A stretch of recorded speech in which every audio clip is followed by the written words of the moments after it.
Well, there's actually someone Um, I think I want to start with, just because I think he's playing you take it himself. away. Yeah, I think that Oswaldo Cabrera is kind of, I mean, he's super util in my eyes, but I think he's actually like gaining himself the edge when it comes to that starting outfield position. He's looked a lot better defensively so far this spring than he has in the regular season last year. He's hitting the hell out of the ball. He has 5 home runs. Just hit one as of today to Oppo in the night game that they're currently playing. He's a switch hitter that I don't think is too overmatched on either side of the plate. His lefty swing, I personally like a lot better. But at minimum, he could platoon in left field or wherever the hell they decide to put him. He's covered center just fine. He's covered right field beautifully. So if you're going to play Aaron Judge and left, it just kind of makes sense to move him to right or center. Because like our main concern, you and me, we were concerned about him playing left field because that was where he looked by far the weakest. Now it looks like Judge can man left field. So I think that Oswaldo brings a certain energy level that you kind of have to have in the lineup almost every day. And he's going to obviously get a few spots here and there in the infield, but I think that outfield is where he's going to like lay dormant and kind of set his feet. Yeah, I'm with you. And, especially looking, and we'll get into the infield later, looking at our existing versatility options. We have IKF playing a lot of positions around the infield and the outfield. And we have DJ, who it can play every position on the infield except for shortstop, which we're of no shortage at. I think locking Oswaldo in to an outfield position is what we have to do and something that he's earned at this point. Oswaldo Cabrera last year had 0.05 years of MLB service time, so 1/20th of a year. He has a 2.0 career WAR. He put up a 2 WAR Yeah. last year in the few weeks that he played. He was electric. He played all over the field. I know a lot of his value comes from how elite he can be defensively. God, he's only 5 months older than me. That's scary. I'm moving How does on. that make you feel? Um, that makes me feel pretty terrible. Um, my fear is that he still has two MLB options, but I think right now Oswaldo has locked himself into some sort of starting outfield spot, given the injuries that we have.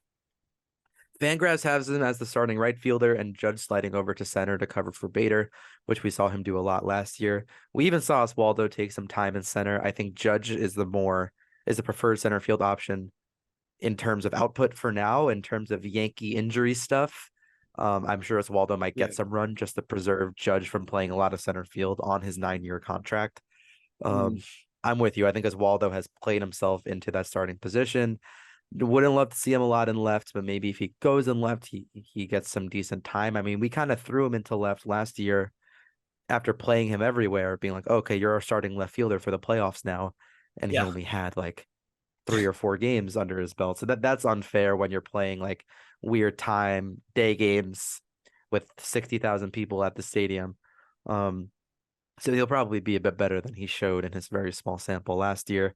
But between right or left field, I think I'm with you. I think he has one of those locked down, and he's going to be an everyday starter at least until Bader gets back, or unless the roster changes.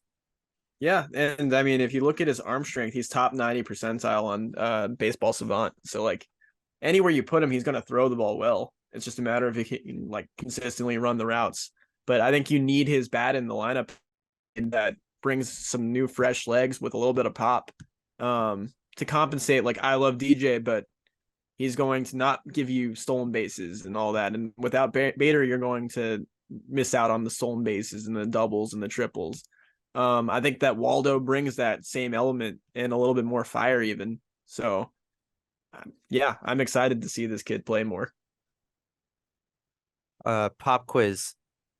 Going through innings played last year per baseball reference defensively. Give me the order from most games at a position to least games at a position for Oswaldo Cabrera. Most to least. Most to least. What's number Wait, one? His most played. positionally wise, I'm gonna fail this so hard just to let you know. I want to say right field. Right field, number one. Okay. All right, we're rolling. Third base, No, shortstop. No, it no, wasn't. close No, though. second base, Nope. left field, Left center. field, number two. Really? No, shortstop was next. Okay, and then third base, No, second base, no, center. no. It was first base. It was Bro, I'm four. running out of position. I forgot he played a little bit That's of first base. crazy. That's that. Yeah, I would not have gotten that. The reason I asked you that is because I knew you weren't going to get it. It would have been boring if you got everything. I'm glad I got right field Um, because I think that's where he made the biggest impact. Is right, just making those yeah. throwouts and all that. He looked so good over there. Mhm. And he's having fun, man. That's the biggest thing with him. He's been doing press all off season, and I've kind of been like, is he like dead set making the team? And the way he's played the spring, he is like he just hit his fifth home run of the spring. Yeah, He's been hitting bombs. He's been spraying the ball. It's fun to watch him. He has a different energy, and he's going to be a very productive MLB player. Is he an ideal number two outfielder for a team? Probably not, and that's kind of where we're at with him. But I'm excited for him in general. uh, not even a hot take, but I think like behind Volpe, like in terms of young youthful players that you want to extend, I think he's number two in terms of just guys that they would be willing to give a long term extension to, just because he's so marketable that it's like they've shown no willingness to move on from him. Like they won't even mention him in trade talks. Whereas we like with Dominguez, we've heard a little bit of chatter, even though I think we both want to keep Dominguez at this point. With Peraza, we've even heard a little bit of chatter, and it seems like at this rate, Volpe might beat him out, and it might have to be Peraza that gets moved on if they don't move on from Torres. So I think that Waldo is like quickly making himself an untradeable piece for the Yankees. And it's ironic because he's probably the most versatile and most tradable if you're looking from the larger scale. Yeah, exactly. And but part of why he's the most tradable is because he's the most valuable. Yeah, And exactly. because he's proven himself. I mean, he and Peraza basically play the same amount of time.